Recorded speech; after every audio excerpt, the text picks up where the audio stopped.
Everyone WhatsApp কি অবস্থা সবার, আশা করি ভালো আছেন, আমিও ভালো আছি। তো আজকে আমি আরেকটা গল্প নিয়ে আপনাদের মধ্যে চলে আসছি। আর আজকে আমার সাথে একটা গেস্ট আসছে যে আপনাদের নতুন একটা গল্প শোনাবে। গল্পটা আসলে রিয়েল লাইফের সাথে কিছুটা কানেক্ট আছে। আর এই গল্পটা তারাই বুঝতে পারবে যারা হচ্ছে অ্যাম্বুলেন্স বা যে কোনো গাড়ি এগুলো নিয়ে রাস্তায় চলাচল করে। এই পুরো গল্পটা শুনতে হলে আমাদের সাথেই থাকুন। আর যারা যারা এখন আমাদের চ্যানেলটা সাবস্ক্রাইব করেন না, প্লিজ সাবস্ক্রাইব করে দেন। তো চলুন আমাদের সেই গেস্টটাকে ডাকা যাক।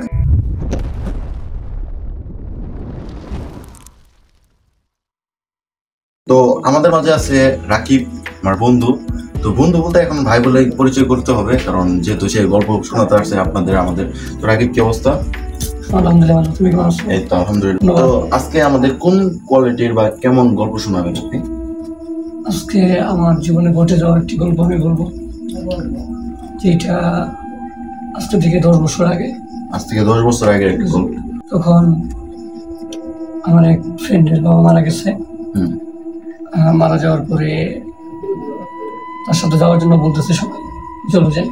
মানে সবাই অ্যাম্বুলেন্সে করে নিয়ে যাবে, লাশের সাথে যাওয়ার জন্য বলতেছে। আচ্ছা, লাশের গাড়ি। তখন প্রথমে তো রাজি ছিলাম না, সবাই বলতেছে চলো যাই, আবার চলে আসবো। পরে রাজি হইলাম, ঠিক আছে চলে যাই। আবার গেলাম, তো অ্যাম্বুলেন্সে লাশ ওঠানো হইল।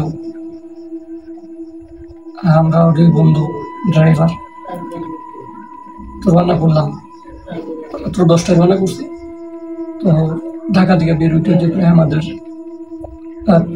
1-1:30 বেজে গেছে। গভীর রাত। হঠাৎ কিছু বাতাস বইতেছে, যেটা ভয়ানক কিচেনের মতো পরিণত হইল। ঝড়ের সিস্টেম হইতেছে আর কি। বাট ওইখান থেকে বৃষ্টি শুরু হইল। অ্যাম্বুলেন্স তো আমার সামনে কিছুই দেখি না, বৃষ্টির। তো পরে অ্যাম্বুলেন্স করে আমরা একটা সাইডে নিয়ে আসলাম। বৃষ্টি থামলো, আবার চললাম। চলতে চলতে চলতে এক সময় মনে হলো যে পিছে লাশ নাই। গাড়ি খালি খালি পিছে তাকাইলাম, তো না, রাস্তা আছে। গাড়ি অ্যাঙ্গেল, গাড়ি স্টাইলিং পুরোটাই চলতেছে অন্য কন্ট্রোলে, ড্রাইভারের কন্ট্রোলে নেই। মনে হচ্ছে যে অন্য কোনো একটি শক্তি এটা পরিচালনা করতেছে। বাট পরে চলতেছি, আধা ঘন্টা যাওয়ার পরে আবার সমস্যা দেখা দিল। আবার সে একই অবস্থা। মনে হয় সামনে কেউ, হুট করে সামনে কেউ এরকম একটা। পিছিয়ে তাকাইলাম, লাশ নাই, যেটা সবচেয়ে ভয় পাওয়ার মতো ছিল। পিছিয়ে তাকায় লাশ না দেখলে লাশটা নাই। আমরা গাড়ি থেকে নামলাম, রাস্তায় আসলাম। আসার পরে দেখলাম যে উনি সামনে থেকে ভয় পেলাম। এক বন্ধু বলতেছে চলো ফেরা যাই। যতটুকু পাইছি রাস্তা আরো গভীর, সামনে আর ভয়ানক অবস্থা। রাস্তাটা কি জঙ্গলের ভিতরে ছিল? জঙ্গলের ভিতরে। বলতেছে সমস্যা আরো বাড়তে পারে। বাট আমার দুই বন্ধু রাতে ছিলাম যে না, যা হয় যাই দেখি কি হয়। গাড়িতে যে গেলাম, গাড়িতে আবার লাশ গাড়িতে। একটু আগে কিন্তু গাড়িতে ছিল না, এখন গাড়িতে। তো গাড়ি থেকে নামলাম, নাইমা পিসের জাপটা খুললাম, ভিতরে গেলাম। লাশের শরীরটা ঠান্ডা, পুরোটা প্যাকেট করা, তো সবই ঠিকঠাক আছে। আবার গাড়িতে এসে বসলাম, চলতেছি মনে হয় যে এবার সামনে কেউ এসে হঠাৎ করে গাড়ির সামনে। ব্রেক, গাড়ি থেকে নামলাম, কেউ নাই, কিন্তু গাছের উপরে সাদা কাপড় পরে কেউ একজন বসে আছে। গাড়িটা ব্রেক করার পরে আপনার উপরে দেখছেন নিচে কেউ নাই, সামনে নাই, ডানা নাই, বামে নেই, গাছের উপরে সাদা কাপড় বা কেমন একটা ক্রেচারের মতো আছে। ভয় পেলাম, দৌড়ায় গাড়িতে যা বসলাম, গেট করে দিলাম। তৎক্ষণাৎ ভিতরে কিছু কাজ করতেছিল না যে কি করবো, কোনো সিস্টেম মাধ্যম পেতেছিলাম না যে এখান থেকে রক্ষা পাবো। গাড়িতে আবার লাশ নেই, কিন্তু উপরে কিন্তু সাদা কাফন পরা অনেক ব্যক্তি, যদিও মুখ দেখা যাচ্ছে না, কিন্তু ব্যক্তি এরকম। তখন আপনাদের অনুভূতিটা ছিল কিরকম? তখন তো অনুভূতি ছিল ভাই, তখন তো মানে খুবই ভয় একটা ভিতরে, যে জঙ্গলে দৌড় দেবো না পিছে আবার রিটার্ন করবো, কোনো রাস্তা নেই। তো একদম ঠান্ডা হয়েছিল, খুব আতঙ্ক ভয়। খাওয়া দাওয়া পর্যন্ত নাই, ওটা আবার খাওয়া দাওয়া করি নেই। আবার এখন মানে এই চিন্তা এটাও আর নেই। গাড়িতে আসলাম, গাড়ি চলতেছে ঠিক ধরে নামাজ রাখ দিয়ে আরেকটু ভয় লাগছিল। চিন্তা বলতে লাশ গাড়িতে বসে রয়েছে, লাশ গাড়ির ভিতর বসে রয়েছে, প্যাকেটিং করে লাশ উঠে বসে রয়েছে। এবং সেটা মরে নাই, জীবিত একটা ব্যক্তি, তিনি গাড়িতে উঠে বসে রয়েছে। ড্রাইভারকে বললাম ভাই যে কোনো একটা লোকালা গাড়িটা নিয়ে যান, ভয় লাগতেছে প্রচুর পরিমাণ ভয়, হাতে পানি নেই, প্রায় এরকম একটা অবস্থা।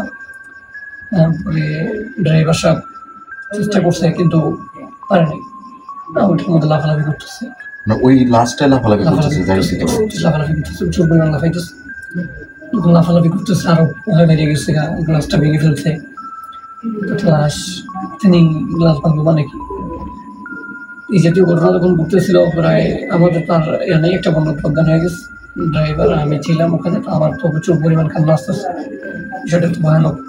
যাই হোক, পরে গাড়ি থামায় আবার পিছিয়ে গেলাম, যেটা আবার তো ঠিক, আবার ঠিক পিছনে যে আপনি খুলে দেখেন যে যেভাবে আসছে এইভাবে চলতেছে, আর যেভাবে আসছে ওইভাবেই, ওই অ্যাঙ্গেলই শোয়ানো, ওই অ্যাঙ্গেল প্যাকেজিং করা, কিন্তু বাকি যেটা করতেছে ওটা আপনার গাড়ির সামনে বসলেই মনে হয় যে এরকম মনে হচ্ছে। সেখান থেকে সামনে আসলাম নদী পথে, ফেরিতে যখন উঠলাম মনে হয় যে নদীর ভিতর থেকে উঠে আসতেছে। ফেরিঘাটে যখন আমরা গেছিলাম উঠে আসতেছে, কোন একটি লঞ্চ ফেরি ডুবে গেছে, সেইখানে অবস্থানরত ছিলাম। তো বাকিটা যখন এরকম ঘুরতেছিল, বন্ধু বান্ধব দুটোই, ড্রাইভার এবং বন্ধু দুজনই ভয় পেয়েছি। আমরা তো অনেক ভয় পেয়েছি যে আসলে এরকম কোনো ঘটে নাই, আর এই ভূতের মতো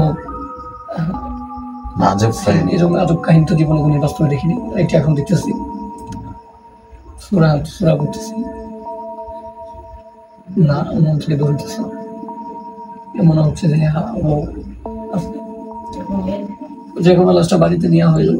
বৃষ্টি শুরু হইল, সবাই যার যার মতো কাজে ব্যস্ত। বৃষ্টি থামলে আমরা জানা হবে, বাটি হবে, বৃষ্টি পানির মতো মনে হয় লাশটা শৈশবের ঘটনা, যে শৈশবে চলে গেছে। বৃষ্টি পানিতে যখন লাশটা পানি দাঁড়িয়েছিল, সবাই কাজ করতেছে, তখন মনে হচ্ছে যেরকম এরকম ধরেতেছে। বাকি মানুষরা দেখে নেয় না, শুধু আপনারা দেখছি এরকম কাহিনী দেখছে। এটা আরো ভয় আমাদের ভিতরে কাজ করতেছিল, এরকম চিন্তা আমাদের মধ্যে ঘটে নাই, আত্মার মধ্যে এরকম অবস্থা।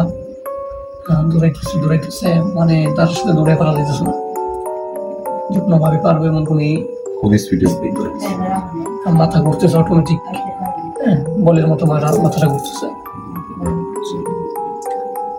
যেরকম বৃষ্টি থামছে, জানাজা হইল, জানাজার মাঝখানে একটু যেমন আমার জানাজা করতেছে, আমাদের বাসায় এসে দাঁড়াচ্ছে আরেকটু ভাবে, যেটা আজব ঘটনা ঘটলো। যখন আমার সামনে বাসায় এসে আমি তো মরি নাই, আর উনি অ্যাক্সিডেন্টে মারা গেছে, দুর্ঘটনায় মারা গেছে। আমি তো মরি না, আমি তো আসছি, তোমরা কেন আমাকে এরকম ভাবে নিয়ে যেতেছ? আমি বারবার বোঝানোর চেষ্টা করতেছি, তোমরা বুঝতেছো। আমরা তো আরো ঘাবড়ে গেলাম, আমরা তো এটা সাথে জড়িত না, কিন্তু আমাদের সাথে কেন ঘুরবে এরকম স্বাভাবিক। ওইখান থেকে প্রায় লম্বা সময় এই ঝামেলা যখন আমাদের কাছে ছিল, এটা বাড়ি দেওয়ার পরে আমরা আসলাম, জানাজা হয়ে গেছে, জানাজা হওয়ার পরে মাটি হবে, মাটিতে যখন শোয়ানো হইল, ওই পর্যায়ে একজনকে টেনে ধরছে, আমার সাথে থাকতে আমার খুব টানাটানি করতেছে, আজব ঘটনা উঠতেছে না। ওই পর্যায়ে অনেক টানাটানি করে আমাকে উঠানো হইল, ব্যক্তিটাকে উঠানো হইল। উঠানোর পরে ব্যক্তি ভয়, সবারই ভয়, যে যার মতো পালাই গেল সবাই এখান থেকে। আমরাও পালাই গেলাম, মাটি যেভাবে চাপা দিছে, দেওয়ার পরে সবকিছু শেষের দিকে কথা যে আমাদেরকে উনি এই রাস্তা দিকে টোটালি মাটি ভরা অনেক সমস্যা করছে। আমরা যেটা সব জায়গায় দেখছি, রাস্তার মধ্যে দেখলাম, গাছের উপরে দেখছি, এবং বৃষ্টির মধ্যে দূরেই তো আমরা দেখছি, কিন্তু মাটি হওয়ার পরে উনি আর কোনো সমস্যা করে নেই। পরিশেষে যে শিক্ষা আমরা এখান থেকে পেলাম, আসলে যেখানেই যাই আমাদের উচিত প্রয়োজনীয় সূরা কালামগুলো মুখস্থ করা। বিপদে পড়লে আমরা এগুলো যেন করতে পারি, বিপদ আমাদের কাছে দূরে সরে যায়। আসলে আমাদের থাকে বিভিন্ন ধান্দায়, বিভিন্ন নেশা, বিভিন্ন চিন্তায় থাকি, যার কারণে আমাদেরকে আসলে এই ধরনের অদ্ভুত জিনিস আক্রমণ করে থাকে। হ্যাঁ, তো পরিশেষে আমরা মুক্ত হই সেখান থেকে, মাটি দিয়ে আমরা মুক্ত হই। লাস্ট করে দিন খুবই ভয় ছিলাম, সেখান থেকে ওই ঝামেলা থেকে আসার পর তো কয়েকদিন বাসাও ঘুমাতে পারিনি। পর্যায়ক্রমে আল্লাহ যেমনিও অনেক সময় পার হোক, আমরা আবার কাজে ফিরতে পারছিলাম। ওই একটা রাত আপনাদের উপর অনেক বলতো অনেক কিছু যায় নাই, যেটা অনেক কষ্টদায়ক এবং ভয়ানক। বিষয়টা কিন্তু আসলে ভাবার, হ্যাঁ এটা তো ভাবার মতো। আর এটা আসলে সচরাচর সবার সাথে ঘুরতে পারে, কিন্তু আপনি যে কথাটা বলছেন যে দোয়া কলমা এগুলো আসলে মুখস্থ রাখা দরকার, কারণ এমন কোনো জায়গায় আপনি গেছেন যে আপনার আশপাশে সাহায্য করার মতো কেউ নাই, তখন হয়তো উপরওয়ালা একমাত্র আপনার সাহায্য করতে পারে। তো এই জন্য এগুলো সবকিছু মনে রাখা দরকার, বোঝা রাখা, শিখা রাখা। কিন্তু আজকালকার আমরা যেমন আছি, যেমন আমাকে দিয়ে বুঝাই, আমি কিন্তু এগুলো বেশি একটা জানি না। বাট আমি যদি এখন কোনো জায়গায় কোনো একটা বিপদে পড়ি বা একটা দোয়া, একটা সূরা, এটা কিন্তু আমি পড়তে পারবো না। তো আমি সবাইকে তোমাদের উদ্দেশ্য করে বলতেছি যে আসলে এইগুলো কিছুটা শিখে রাখা দরকার। এমন লোক আছে, যেমন আমি একজন লোক, যে আমি এগুলো বিশ্বাস করি না, যেমন ওই ভূত ভৌতিক এগুলো কিছু বিশ্বাস করি না, কিন্তু আমার মনে হয় যে সেফটি রাখা দরকার। বিশ্বাস করি বা না করি, এগুলো তো থাকতেও পারে, তোমার সাথে লাইফে হতেও পারে। তো এগুলা থেকে বাঁচার কিছু উপায় তোমাদের জানতে হবে। তো আমি এটা মানি, জানতে হবে। কিন্তু রাকিব ভাই আসলে কথাটা কি, আমি কিন্তু এখনো এই আজব কিছু কাহিনী মানে এগুলা কোনোদিন মানে এগুলা বিশ্বাস করি না, মানে বিশ্বাস হয় না। তো আমি যেসব গল্পগুলো যেমন আপনার কাছে শুনলাম, আপনি বলতেছেন আপনার লাইফের একটা ঘটে যাওয়া গল্প। এখন যতটুকু বুঝলাম যে সত্যি আপনার লাইফে ঘটে যাওয়া গল্প, কারণ আপনি যেভাবে বললেন এটা বানার গল্প হতে পারে না, এটা হতে পারে না। তো ধন্যবাদ আপনার লাইফের এরকম সুন্দর একটা মুহূর্ত আমাদের সাথে শেয়ার করার জন্য। আর আসলে সুন্দর না, একটু ভয়ানক, বাট সুন্দর একটা এক্সপ্রেশন বা এক্সপিরিয়েন্স ভালো হলো। তো ধন্যবাদ আপনাকে আমাকে এখানে আসার জন্য, অবশ্যই। ছোট একটা এসে আমাদের দর্শকদের গল্পটা শোনাতে যান, আপনার লাইফে ঘটে যাওয়া ভালো গল্প বা ভয়ানক কিছু, এমনকি আপনি ফানি কিছু বলতে পারেন, তো অবশ্যই আসবেন। কমেন্ট বক্সে আমার হোয়াটসঅ্যাপ নাম্বার দেওয়া থাকবে, তো হোয়াটসঅ্যাপে নক দিয়ে আপনার গল্পটা আপনি আমাকে লিখেও পাঠাতে পারেন বা যোগাযোগ করে আমার বাসায় আসতে পারেন। তো আমি বাসায় করছি। তো ধন্যবাদ। আর যদি কেউ আমার চ্যানেলটা সাবস্ক্রাইব না করেন, সাবস্ক্রাইব করেন।